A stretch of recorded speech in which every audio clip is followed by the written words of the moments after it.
voy shuncha pulga naves nima keragi bor deganlar uchun mana akalar foydasi. Va quruq bog'i suv. Bitta mana chokdan o'tgan suv, shu chokni kecha qo'ygan uspet qilmadik. Shunchalik ho'l qilyapti.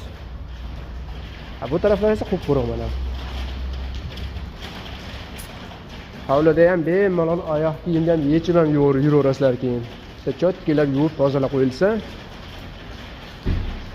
Kecha ozgina uspet qilmay qoldik. Xudo xohlasa hammasini bitgan holatda ham tashlaymiz. O'ta go'zal chiqyapti hozir. Bu navesimiz ham o'zi ham adresi ham yo'qda, burchagini diagonal. Bu yoqqa qarab qisqarib ketgan, bu yoqqa qarab ketgan. Faqat ozgina baribir qorong'ilik qiladi ekan. Endi quyosh nuri 100 ga 100 o'tmaganlik hisobiga ozgina qorong'i bo'lib qoladi ekan. Lekin bolalar ham bemalol o'ynaydigan holat bo'lib qoladi.